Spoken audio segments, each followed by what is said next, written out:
This is the behind the scenes video for our short film, When You're Here, Your Pizza. And if you haven't seen the film yet, stop and do that right now because we're about to spoil everything.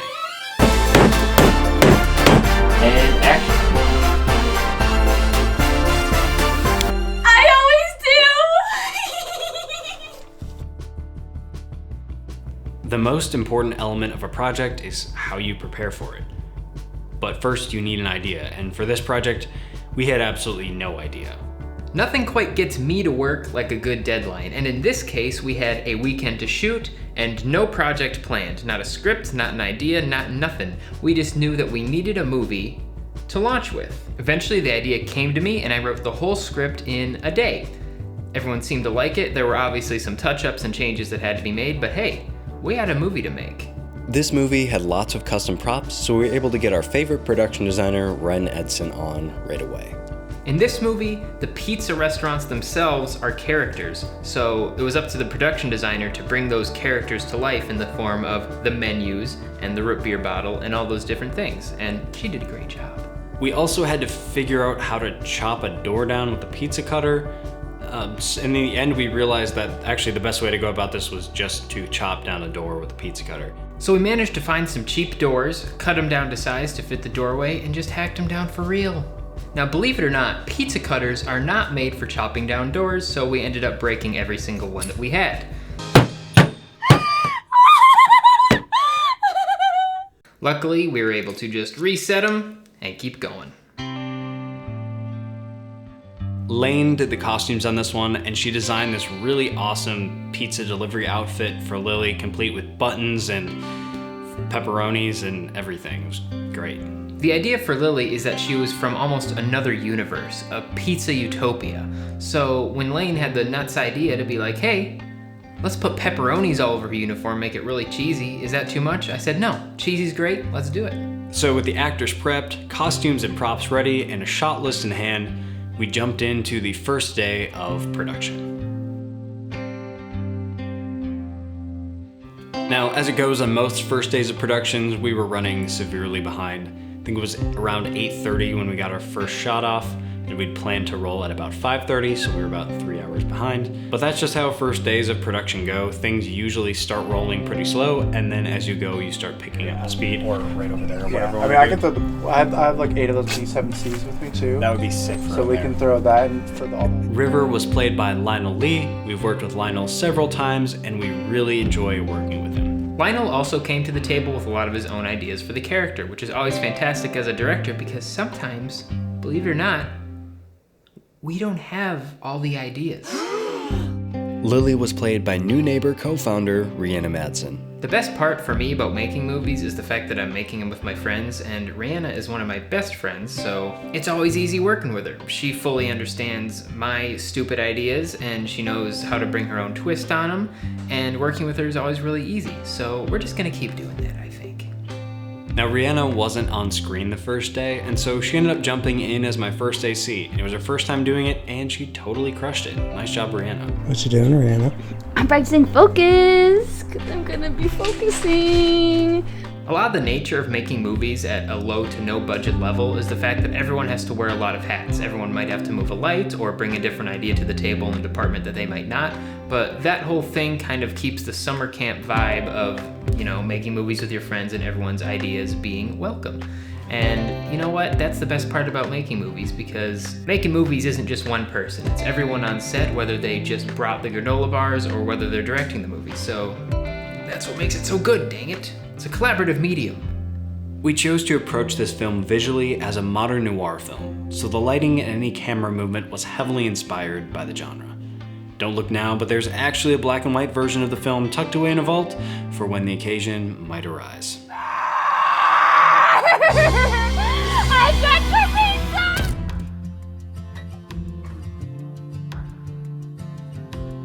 We were much more on track the second day, and we had to be. We'd left a lot of shots on the table on day one, so staying on track was paramount. Okay, what are we most stressed about today? Everything.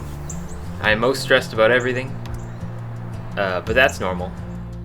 One of my favorite gags we pulled off for this project was the classic noir blinds trick. Basically, Ren and I hung a set of Venetian blinds from a C-stand arm, and then we just put it by the window and shot light through it so we could get those cool slashes across his face. Action. What the hell is that? But Because I mean, I go, oh, Yeah. because Yeah. when I say it just can't hurt, because the whole point is it could hurt. yeah. And action. Here you go, River. Bambi? Is that how you want it to be, like this, more like, and then this? Or do you want it to be like... However it makes sense for the way it was before. I'm probably gonna, I kind of like so the yeah. I'm gonna put it out grab. there so you can see Yeah, it. yeah, yeah. Yeah. You're holding it out very nice. I'll take it. Yeah.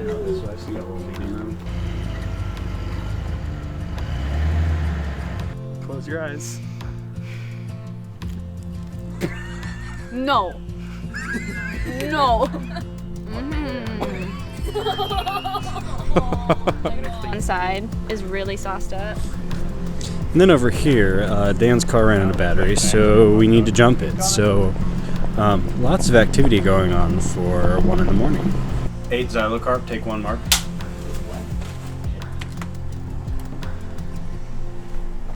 Here you go, River.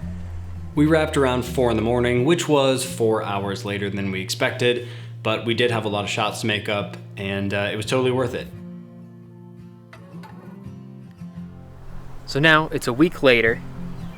Week 2 of shooting, which is misleading, is actually the 3rd day of shooting. Over this past week, I took all the footage that we have and cut it into its montage form, just in order to see if we have a movie, if there's anything we would need to pick up today, or anything of the like. It's better to have to reshoot stuff while you have all the equipment, while you have the stuff, while actors are available, than to be, sometimes depending on your timeline, 2 months later you're doing an edit and you're like, this doesn't work and I need this one shot. That's just horrible. So you don't want to do that. So I like to assemble things. We're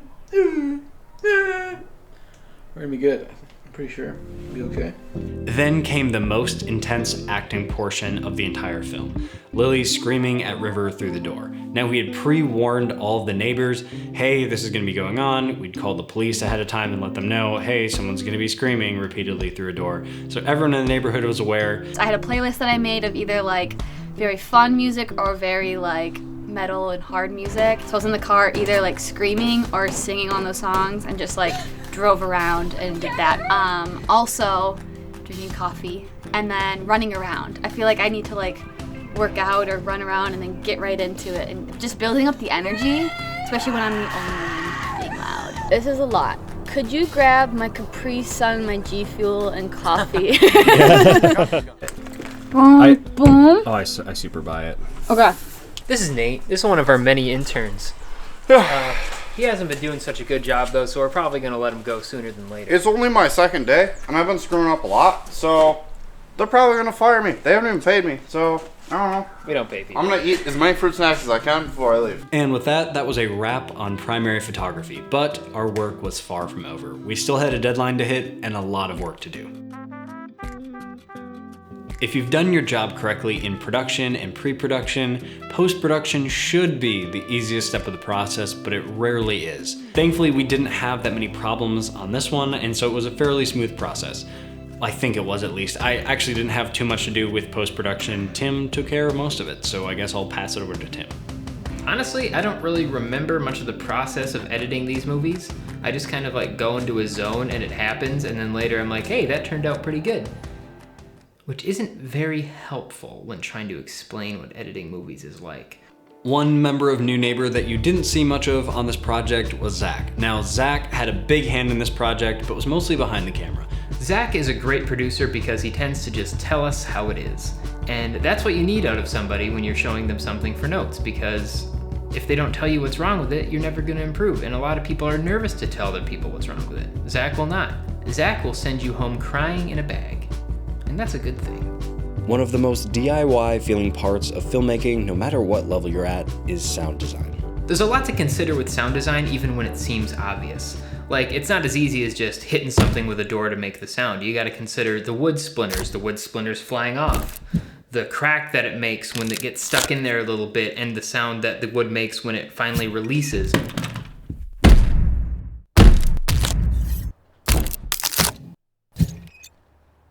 Another key element of film noir is an iconic soundtrack, and we were lucky enough to work with one of our favorite composers, Janae, on this project. Again, we've worked with Janae before on Blossom and the Decrepit Man, and on Chopping Block, and now again on this project. I sent Janae musical references from the movie Psycho and the movie Vertigo, and right from there she knew exactly what I wanted. I also told her to put in whatever sort of cheesy genre stuff in the music that she wanted to, and she did, and it's fantastic, and I love it, and having Janae is an absolute gift. I did the color grade and the audio mix, and just like that, we had another movie under our belt.